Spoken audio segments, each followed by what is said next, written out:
Ali Babacan, the former Deputy Prime Minister of Turkey, former Finance Minister, who have been involved on numerous occasions, particularly during Turkey G20 presidency in 2015.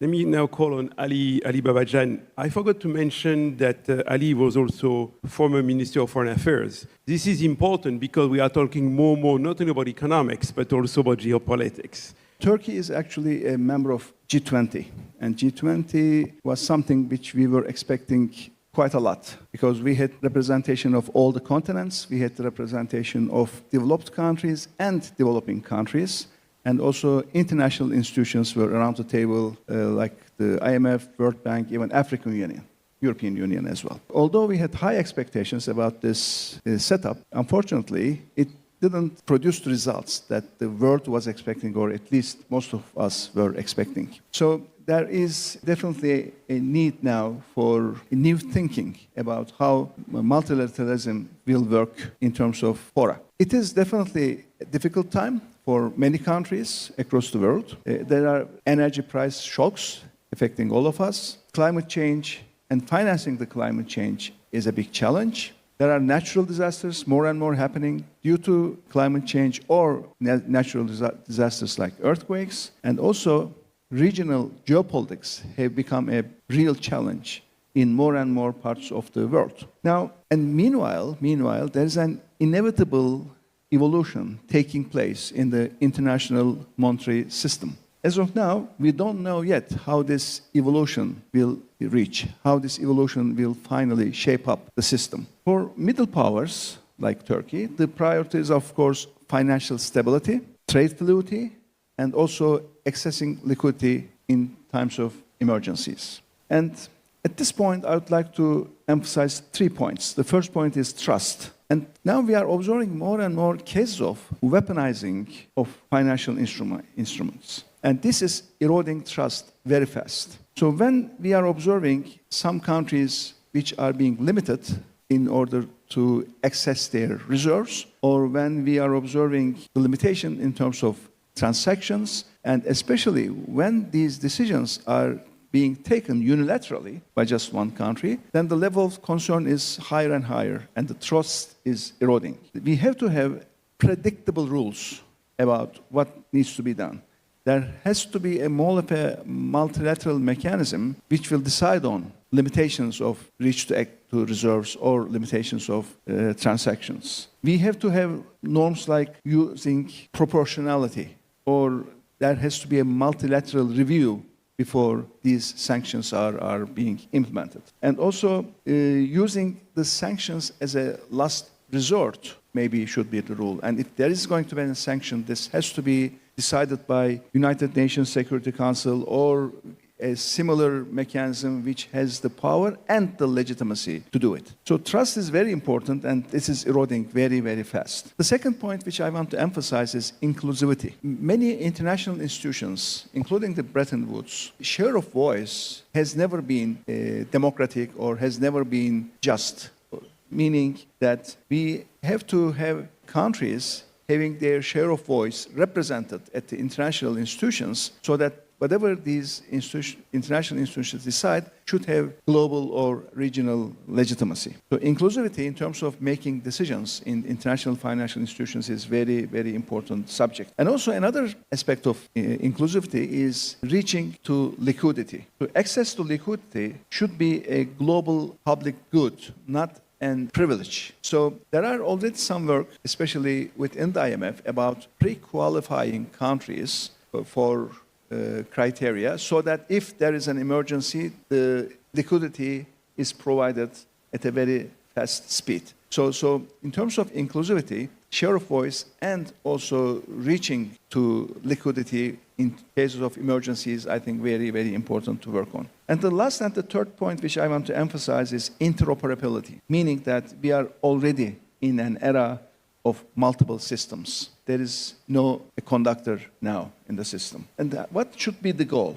The goal is more connectivity and more common protocols, meaning that we should have standards in messaging and authentication. So having multiple systems is probably going to be inevitable. When I say systems, I'm talking about payment networks or digital currencies, and there will be more of a diversification in terms of reserve currencies, which is going to happen more and more, because the lack of trust inevitably urges people to find new alternatives, more trusted alternatives, if possible. And this interoperability is going to be a very important subject as we go along between the systems. And the success of the new monetary order, in summary, is not going to be measured by who wins. It is not a battle that we are fighting each other, and it's not a matter of who is going to win.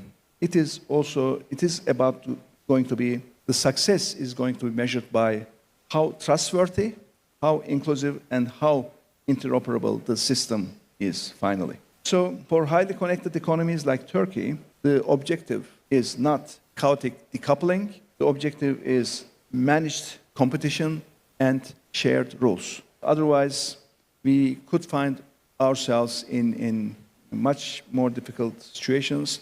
And let's don't forget, it's not just about the spillover effects of just one reserve issuer, but it's also the possible spillback effects, which will eventually, in the medium to long term, affect all of us. Thank you. I have a question. I graduated from PBC School of Finance. I have a question for Ali Babacan. Turkey suffers from a high inflation and limited foreign reserve. Turkey bought a huge volume of gold and has recently sold some of the gold. And Turkey people enjoy pretty good life quality. My question is, how do you have the effective economic governance despite of the headwinds? Can you share with us your experience? Thank you.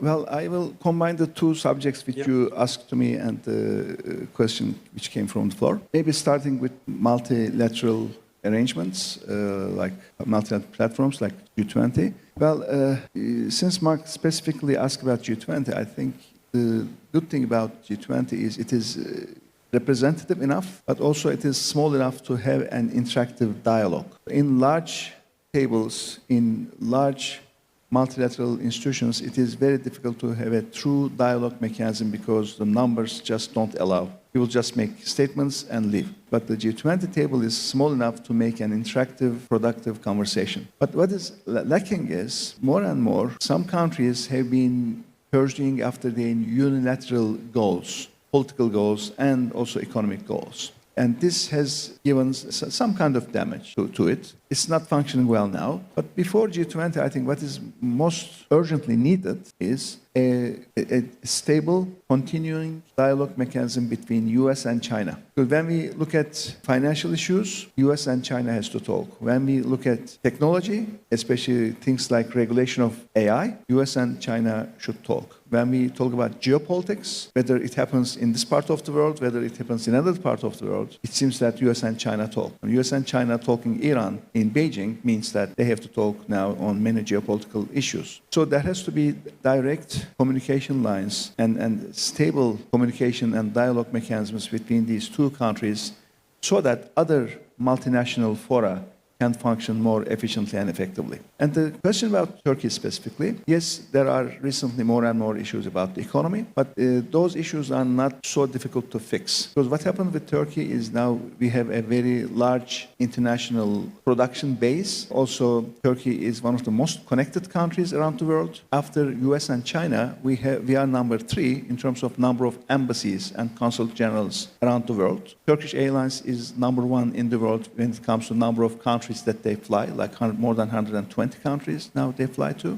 And the connectivity of the country and the sheer size of the industry is good enough base to just push forward. But what is needed is more trust. What is needed is a better rule-based management. What is needed is independence of the central bank and also independence of the judicial system. And also we need stronger institutions. So with a better rule-based governance system, with better institutions, I think Turkey will be able to solve these issues very easily. And I have managed two important crises when I was in the government. One of them was our domestic 2001 crisis and 2008-2009 global economic crisis, which we were able to deal with very effectively and very fast because of the potential. But now there is some basic things which has to be fixed.